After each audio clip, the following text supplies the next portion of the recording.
You're about to listen to a Metal Express Radio exclusive interview. Head on over to metalexpressradio.com for our latest rock and metal interviews. And while you're there, check out our web radio, read our reviews, and rock and metal news. Enjoy the interview. Hey, this is Mick Burgess, and I'm joined tonight at the backstage area of the Think Tank in Newcastle by Estelle and Josie of Tequila Mockingbyrd. Hello! G'day! Hey guys! So, you've just finished your show in Newcastle, which is the penultimate show of the tour. How do you think it went tonight? Really fun! What do you think, Joyce? I really enjoyed it. It was nice and loud. Loud is good. It was loud. Yeah. We like loud. Yeah.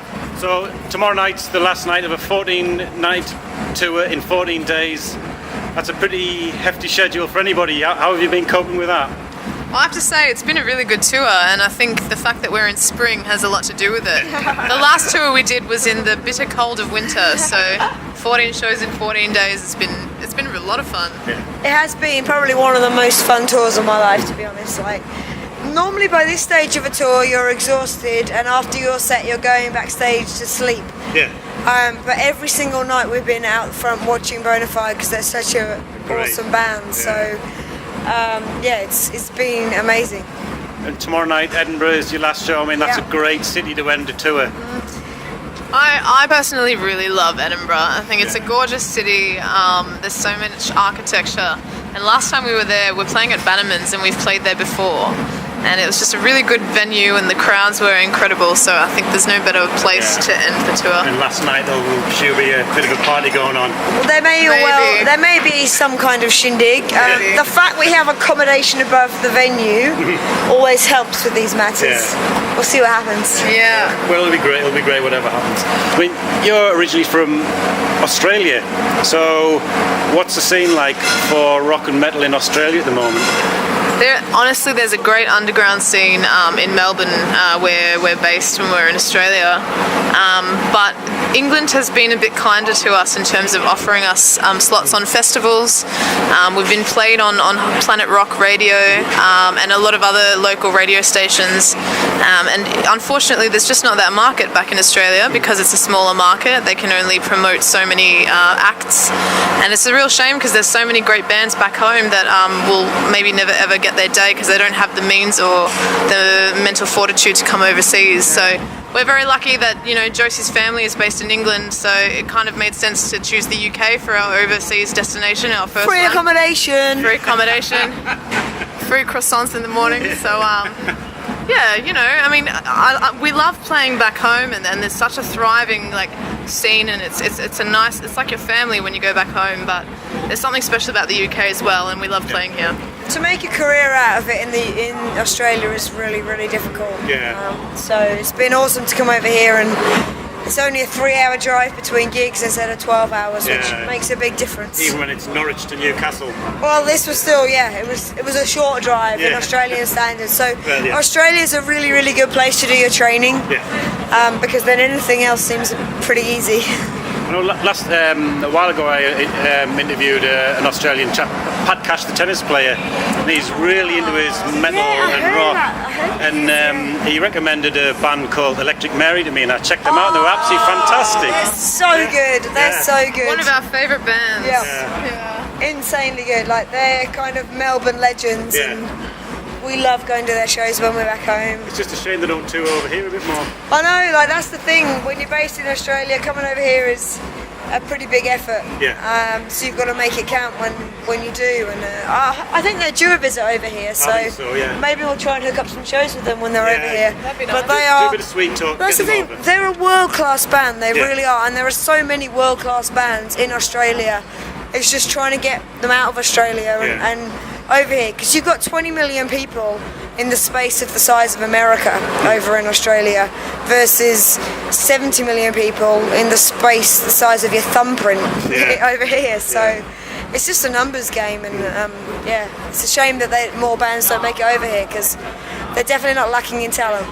No, I mean, you've given us obviously AC/DC, Rose Tattoo, Jimmy Barnes, so many great artists. Airborne, more recently. Airborne are smashing it now, yeah. So you're located over in England now. So whereabouts are you? Have you got your base? We're kind of crashing in my mum's gaff down in Buckinghamshire at the moment. Basically because it's free. Yeah. Not because Marlow is a great place for a rock and roll band to be located. I think they're quite scared of us actually when we roll up in a van and they see these long-haired people who haven't washed in a week wearing black and they're walking their freshly groomed cavoodles and it's like, what the hell is this? Every other car in my street is like a top-of-the-range Land Rover or a new Mini or something, and we've got this horrible, disgusting, dirty, amazing. What is it? A Renault Traffic, missing most of the side panel, a few dents here and there. Part of the character, though. Yeah, it is. We've definitely added character to the neighbourhood. There's no room for character in Marlow, though. So yeah.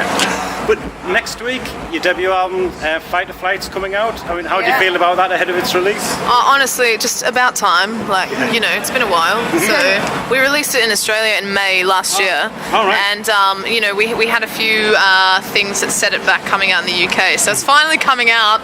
You know, very excited. Is it the same version or is it slightly different? There's a few bonus tracks if you're lucky. Yeah. Some live bonus tracks.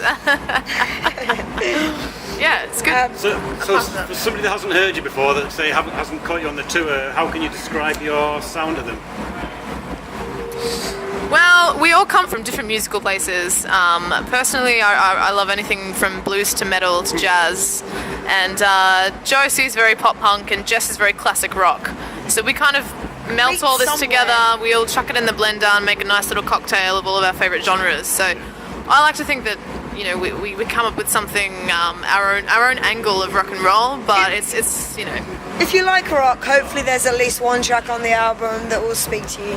Yeah. If you like punk rock, then hopefully there's at least one track on the album that speaks to you. If you like blues, if you like straight out punk, like hopefully we kind of, I don't know, we just do what we do and hope people like it. Because you caught the attention of Richie Ramone, didn't you, with the Ramones cover, the song that he wrote? Yeah, somebody put something in my drink, yeah. So we toured with him last December around the UK and Ireland, which was an experience and a half. I mean, that was quite cool. That was quite good in terms of, like, that was 18 dates back to back. Yeah. Oh. So that was pretty intense. So this is a walk in the park. Exactly, yeah. It was good training. Andy's a great drummer as well, so what did you learn from him? His right hand is ridiculous. Yeah. So whereas I'm kind of a bit lazy sometimes and I go for the quarter, he goes for the bloody 16ths when I'm going for the quarter with one hand. So I saw some impressive cowbell and cymbal work there, mind. I don't know, just whack them and hope for the best. That's my philosophy. Yeah. So never go home. Your latest video when you're transporting yourself 50 years in the future. Looking back on yourselves now, I mean, who came up with that idea? I don't know. I think that was actually. I think I had a dream about it one day. I had a dream. Did it look like that? Did the video look like it? Pretty similar. Pretty similar. It was a dream about us being old biddies, still doing what we do. So I said to them, like, for the old Never Go Home video, we should just be old biddies running around like we are now, and you know, still at what we're at. And they didn't hate it, and somehow it kind of happened, and. It was actually one of the most fun videos we've ever recorded. It looks a lot of fun. It was. Running around with a catheter was more fun than it sounds. All the alcohol that we consume in this video is real alcohol. I need to go on record and say that. No. Yeah. And we filmed all the old lady parts in one day. So we started from morning and then you end up at night time, and by that point we're literally fudged, as you'd say. So yeah. Great introduction to the new album, though. So after tomorrow night in Edinburgh, what are your plans for the rest of the year? We're doing the summer festivals, June, July. So we've got a few booked in, and we're working on that at the moment. And to be honest, like we've been so busy, kind of on the road and stuff over the past few months. We haven't really got much more planned after that, but we've got about 500 songs, half songs written that need a desperate bit of love and attention to finish. You know, we've been playing these songs for 3-4 years now, So we're definitely ready for album number 2. So I think after the summer festivals, we'll be taking a bit of time out to work on album number 2. A lot has happened since album number 1 was written. So it's been like 5 years. Yeah, so we've kind of, grown up a lot and been through a lot and stuff. So we're actually really looking forward to getting, polishing up some of the new songs that we've been working on and yeah, getting back out there. I mean, we're pretty keen to just go wherever the gigs take us. So things have a way of materialising as well, so we kind of go with the ride. Is Jess going to be back on bass, or is? Yes, we really hope to have her back. Yeah. So what happened there? Because is it Kira. Is it Nicole? Kira. Yeah. Kira's done an amazing job of standing in at very late notice. Jess had some stuff some family stuff to work on back in Australia, so was obviously devastated not to be able to do this tour. Because this has honestly been one of the most fun tours. Was pretty seamless though. You couldn't tell she's just. You couldn't. We rehearsed with Kira for the first time one day before this tour began. We played the set through twice. Yeah. We were planning to spend all day smashing the set. We literally played it twice, and she did not miss a note. Yeah. So we were like, cool, let's go back to your house and get dinner then. And everyone. That actually happened. She's been amazing.